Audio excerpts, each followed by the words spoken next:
बिस्मिल्लाहिर्रहमानिर्रहीम। अस्सलामुअलैकुम दोस्तों, उम्मीद है आप सब खैरियत से होंगे। अल्लाह आप सबको ऐसे ही खुश रखे। मेरा नाम अब अल्हम्दुलिल्लाह सलमा अंजुम है। मेरा पहला नाम मधु गोयल था। मैं गाज़ियाबाद के एक बहुत मजहबी हिंदू गोयल ख़ानदान में पैदा हुई। मेरे वालिद लाला संगल सिंह गोयल एक सब्ज़ी के ताजिर थे और मेरे बचपन में ही इंतकाल कर गए थे। मेरी परवरिश मेरी वालिदा कैलाशवती और बड़े भाई बाबू जगदीश गोयल के ज़ेर साया हुई। हम लोग गाज़ियाबाद के करीब गुलधर गांव में रहते थे। मेरी वालिदा माजिदा, जिनका इस्लामी नाम उम्मे नसीम है, और मेरे सबसे बड़े भाई बाबू जगदीश, जिनका इस्लामी नाम कलीम गाजी है, और दूसरे भाई हेम कुमार, जो अब अल्हम्दुलिल्लाह मौलाना नसीम गाजी हैं। मेरी छोटी बहन भी है, जिनका नाम अब अस्मा है। अपने पूरे ख़ानदान के साथ हम सब अल्हम्दुलिल्लाह अब मुसलमान हो चुके हैं। मेरी 3 बड़ी बहनें मुसलमान नहीं हुई, जिनमें से एक हयात है, उनका नाम लज्जा है, और 2 बहनें राजेश्वरी और लीलावती का इंतकाल हो चुका है।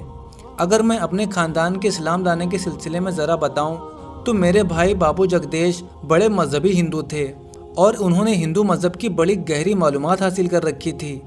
इस्लाम और मुसलमानों से उनको बड़ी नफ़रत थी। मुसलमान के यहाँ से वो सब्ज़ी लेना भी पसंद नहीं करते थे, और अगर ख़रीद भी लेते थे तो बहुत धोकर पकवाते थे। वो गाज़ियाबाद नगर पालिका में चुंगी इंस्पेक्टर थे। वो हिंदू मज़हब को अपने मालिक को खुश करने और उस पर पहुँचने का सहारा समझते थे। वो मज़हब से बहुत अकीदत का ताल्लुक़ रखते थे। एक रोज़ वो एक चुंगी पर जाँच के लिए गए। दोपहर का वक्त था। गाज़ियाबाद में भुट्टे के एक मुसलमान जनाब अब्दुल रहमान साहिब, जो चूड़ियों का कारोबार करते थे, किसी हफ्तावारी बाजार में दुकान लगाने के लिए चूड़ियाँ लेकर आए, मगर उनके पास चुंगी के पैसे नहीं थे। उन्होंने चुंगी पर आकर दरख्वास्त की कि मैं शाम को वापसी में चुंगी के पैसे दे दूंगा, मुझे शाम 5 बजे तक की मोहलत दे दी जाए। बाबूजी ने कहा कि वापसी पर भी कोई चुंगी देता है भला? उन्होंने जवाब दिया कि बाबूजी, मुसलमान देते हैं। बाबूजी को ये बात लग सी गई और दूसरी जगह के तकाज़ों के बावजूद शाम तक वहीं बैठ गए कि देखता हूँ मुसलमान किस तरह चुंगी देता है। अब्दुल रहमान साहब वक्त से पहले ग्राहकों की भीड़ से दुकान समेटकर 5 बजे से 15 मिनट पहले चुंगी पर आए और चुंगी जमा करा दी। बाबूजी उनके इस इफ़ाए वादा से बहुत मुतासिर हुए और फिर उनसे दोस्ती कर ली।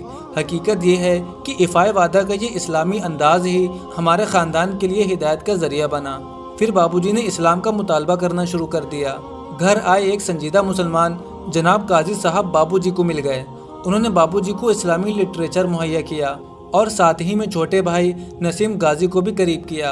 बाबूजी इस्लाम के मुताले से बहुत मुतासिर हुए और उन्होंने दोस्तों और अजीज़ों से इस्लाम की तारीफ़ करना शुरू कर दी और इस्लाम कबूल करने का इरादा ज़ाहिर किया। उन्होंने उनको रोकने की बहुत कोशिश की, मगर छोटे भाई हेम कुमार यानी मौलाना नसीम गाजी ने इस्लाम कबूल कर लिया। इस दौरान लोगों ने दबाव देने और इस्लाम से बाज रखने के लिए एक झूठे कत्ल के मुकदमे में फंसा दिया। मुकदमा शुरू हुआ। गाज़ियाबाद में एक बड़ा बदमाश शादिक था। उसको मालूम हुआ कि आज मुकदमा की तारीख है और लोग झूठी गवाही देने आए हैं। वो अदालत के बाहर चाकू वगैरह लेकर बैठ गया। जो झूठी गवाही देने आएगा आज अपना अंजाम देखेगा। उसके डर की वजह से लोग गवाही नहीं देने आए। मुकदमा में बाबूजी बरी हो गए। सादिक की इस हमदर्दी से बाबूजी और भी मुतासिर हुए और उन्होंने भाभी और बच्चों से मशवरा किया और पूरा ख़ानदान मुशर्रफ इस्लाम हो गया। 5 बेटे और 4 बेटियां, जिसमें 3 बजरियागंज से आलिमा हैं, सब मुसलमान हो गए। मौलाना नसीम गाजी जिस वक्त मदरसा अल फलाह बजरिया में पढ़ते थे, उन्होंने घर वालों पर बहुत काम किया। उनकी कोशिश से मेरी छोटी बहन अस्मा मुसलमान हुई और उनकी शादी आजमगढ़ में एक मुहाजिर ख़ानदान में हुई। उनके शौहर जामिया में एक बड़े ओहदे पर हैं। उसके बाद नसीम भाई वालिदा और मुझ पर बहुत मेहनत करते रहे और बड़े दर्द भरे खतूत में लिखते थे। उनका एक दर्द भरा ख़त 9 मुस्लिम बेटे का अपनी माँ के नाम ख़त के उन्वान से शाया भी हुआ। चंद सालों की फ़िक्र और कोशिश से मेरी वालिदा भी मुसलमान हो गई, अल्हम्दुलिल्लाह। अब मैं अपने बारे में बताऊं तो मुझे बचपन से इस्लाम से बड़ी चिढ़ थी। इसकी बुनियादी वजह ये थी कि हमारा इलाका और गाज़ियाबाद के अक्सर इलाकों में मुसलमानों को देखती थी कि वो बहुत गंदे रहते हैं और उनके घर भी बहुत गंदे होते हैं। नसीम भाई जब भी गाज़ियाबाद आते 1 घंटा मुझे समझाते। मुझे उनका समझाना बहुत बुरा लगता। کبھی کبھی میں کانوں میں انگلیاں دے لیتی، کبھی رونے لگ جاتی، ان کی طرف پیٹھ پھیر کر دیوار کی طرف منہ کر کے لیٹ جاتی، مگر وہ کہتے رہتے۔ ایک بار وہ مجھے اعظم گڑھ لے گئے۔ وہاں میں نے بہت سلیقہ اور صفائی کا خیال رکھنے والے خاندان مسلمانوں کو دیکھا۔ غازی آباد کے ابراہیم خان کے گھر میں مجھے لے گئے۔ ان کے گھر کی عورتوں سے میں بہت متاثر ہوئی۔ وہ 10 سال تک مجھے سمجھاتے رہے۔ کبھی کبھی وہ رونے لگتے۔ مجھے اسلام کی باتیں تو سمجھ میں آتی تھیں، مگر میں گندے مسلمانوں میں شامل نہیں ہونا چاہتی تھی۔ مجھے ڈر تھا کہ ان مسلمانوں میں خاص طور پر عبد الرحمن صاحب کے بیٹے سے میری شادی کرا دی جائے گی، اس لیے میں مسلمان ہوتے ہوئے ڈرتی تھی۔ ایک بار میں اعظم گڑھ گئی ہوئی تھی۔ نسیم بھائی میری خوشامد کرتے تھے کہ ایک روز ان کی ڈبڈبائی آنکھیں دیکھ کر میرا دل بھر آیا۔ میں نے کہا، بھیا تم کیا چاہتے ہو؟ انہوں نے کہا، مدھو بہن، اسلام کا کلمہ پڑھ کر ہمیشہ کی آگ سے بچ جاؤ۔ میں نے کہا، اچھا پڑھاؤ۔ پھر میں نے کلمہ پڑھا اور اسلام قبول کر لیا۔ نسیم بھائی کی خوشی کی کوئی انتہا نہیں تھی۔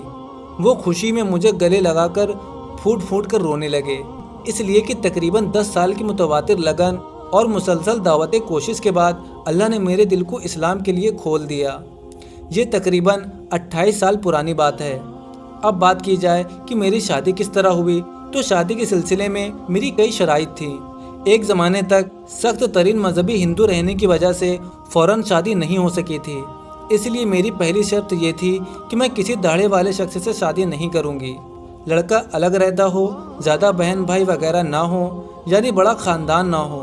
مجھے اسلام قبول کیے ہوئے تقریباً 1 سال ہو چکا تھا۔ حکیم علیم الدین سنبھلی نے ہمارے شوہر محمود صاحب سے شادی کے لیے کہا۔ وہ اس وقت روزگار کے لیے کوتوالی سے فلت آ کر رہنے لگے تھے۔ انہوں نے اپنی والدہ سے مشورہ کیا اور پھر کوتوالی بھائیوں سے مشورہ کرنے کے لیے گئے۔ وہاں آپ کے دادا حاجی محمد علیم صاحب ان کے خاندان کے بزرگ تھے۔ انہوں نے تائید کی اور غازی آباد آ گئے کہ رشتہ پکا کریں، اور اشارے سے آپ کے ابو مولانا کلیم صاحب کو دعوت دیتے آئے۔ رشتے پر آمادگی دیکھ کر لوگوں نے مشورہ کیا کہ نکاح کر دیا جائے۔ اصل میں ان کو میری طرف سے اطمینان نہیں تھا۔ بہرحال سادگی سے نکاح ہو گیا۔ عزیزوں اور گھر والوں میں سے صرف کلیم بھائی شادی میں شریک ہوئے۔ 2 ماہ بعد ہمارے بھائی اور والدہ نے مجھے سادگی سے میرے شوہر کے ساتھ اس طرح رخصت کر دیا جیسے کئی سال کی شادی شدہ لڑکی کو رخصت کیا جاتا ہے۔ اب مجھے بہت اچھا محسوس ہوتا ہے۔ میرے شوہر محمود صاحب ایک اچھے شوہر ہیں، ایک مثالی مسلمان ہیں۔ مجھے ان کے ساتھ شادی پر فخر ہے۔ میں اس پر اللہ کا شکر ادا کرتی ہوں کہ ان کی داڑھی مجھے بہت اچھی لگتی ہے، بلکہ اب مجھے اسلام کی ہر چیز اچھی لگتی ہے۔ میرے خاندان کے اکثر لوگوں کے چہرے پر داڑھیاں ہیں۔ بڑے بھائی بابو جی مرحوم تو بہت بہادر مسلمان تھے، ہندوؤں کے محلے میں رہتے تھے۔ بابری مسجد کے قضیہ اور اس سے پہلے جب غازی آباد میں بارہا فساد ہوئے تو مسلمان دوستوں کے فون آتے تھے کہ ہم آپ کو لینے آ رہے ہیں، ان حالات میں آپ کا وہاں رہنا ٹھیک نہیں ہے۔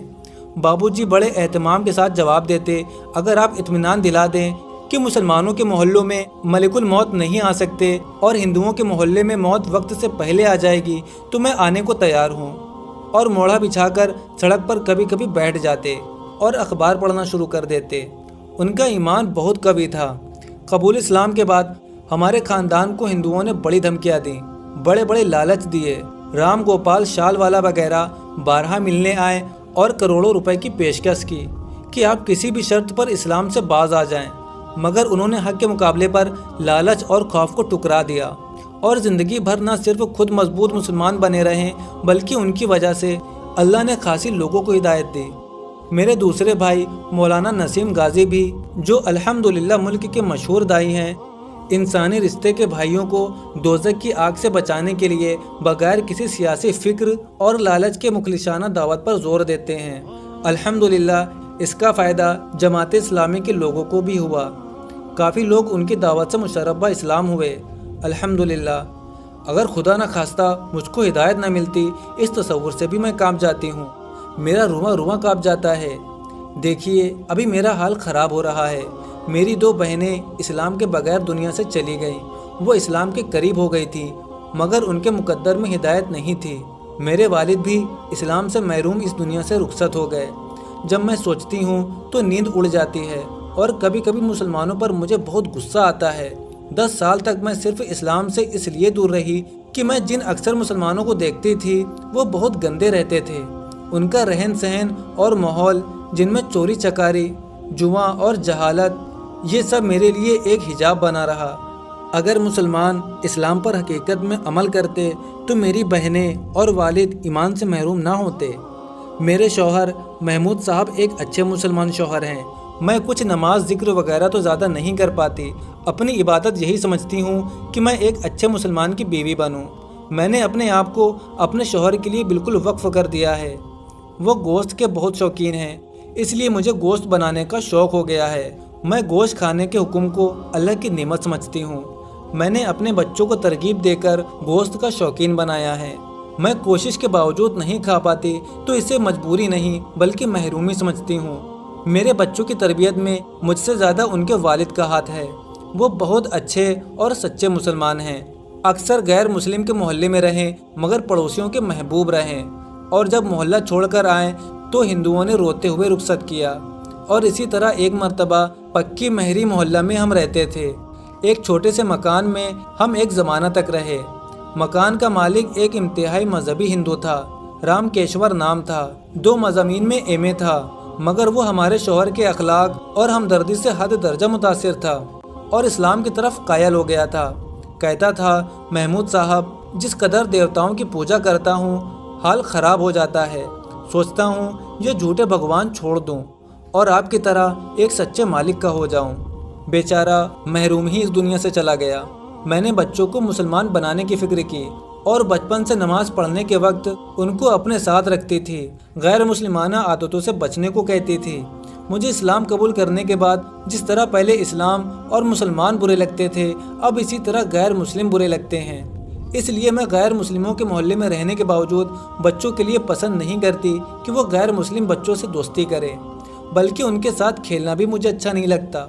इस्लाम कबूल करने से पहले हम लोगों की इक्तिसादी हालत अच्छी नहीं थी। हम लोग गरीबी की ज़िंदगी गुजारते थे, मगर इस्लाम कबूल करने के बाद अल्लाह ने हमें सब कुछ दिया। हमारे भाइयों और भांजों ने अपने हिंदू रिश्तेदारों के साथ अच्छा सलूक किया। अब वो लोग मिलते जुलते हैं और शादी गमी में शरीक होते हैं, और इसी तरह हमसे ताल्लुकात बनाए रखना उनकी ज़रूरत बन गई है। नसीम भाई इस बात का फ़ायदा उठाकर उन पर काम कर रहे हैं। अब मुझे अपने मुसलमान बहनों और भाइयों से सिर्फ ये कहना है कि मुसलमान गंदे ना रहें। इसकी वजह से लोग इस्लाम में आने से रुकते हैं। इस्लाम ने पाकी और सफाई को किस कदर अहमियत दी है। हमें तो दुनिया को सफाई और पाकी का सलीका सिखाना चाहिए। हमारी ज़िंदगी इस्लामी किरदार का नमूना होनी चाहिए। लेकिन 50 से ज़्यादा अफराद पर मुस्तकबिल ख़ानदान की हिदायत का ज़रिया सिर्फ अब्दुर्रहमान साहब के वादे पर चुंगी जमा करने का अमल हुआ, बल्कि हमारे वास्ते से मुसलमान होने वाले सभी लोगों का ज़रिया उनका एक इस्लामी अमल हुआ।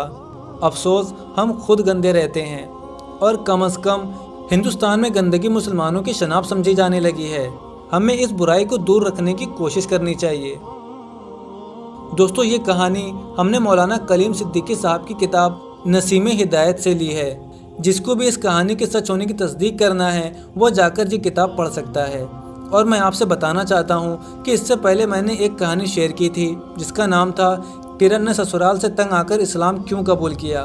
तो दोस्तों, इस कहानी के सच होने की हम कोई तस्दीक नहीं करते हैं, क्योंकि ये कहानी मैंने रैंडमली गूगल से ही ली थी, और इस कहानी को अपलोड करने का मेरा मकसद सिर्फ़ और सिर्फ अपने मुसलमान भाइयों के ईमान को बढ़ाना था।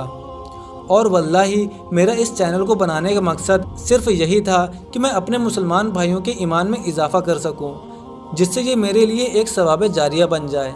लेकिन अल्लाह को कुछ और ही मंजूर था, और अल्लाह ने मेरी रोज़ी का भी इंतज़ाम यूट्यूब से ही कर दिया। तो दोस्तों, अब आप हमें कमेंट करके बताएं कि आपको हमारा काम कैसा लगता है, और अगर आपको आज की ये वीडियो पसंद आई है तो इसे लाइक करें और ज़्यादा से ज़्यादा शेयर करें। अब मिलते हैं आपसे एक और रिवर्ट मुस्लिम की स्टोरी के साथ। तब तक के लिए अपना बहुत सारा ख्याल रखें। अस्सलामु अलैकुम वरहमतुल्लाहि वबरकातुहू।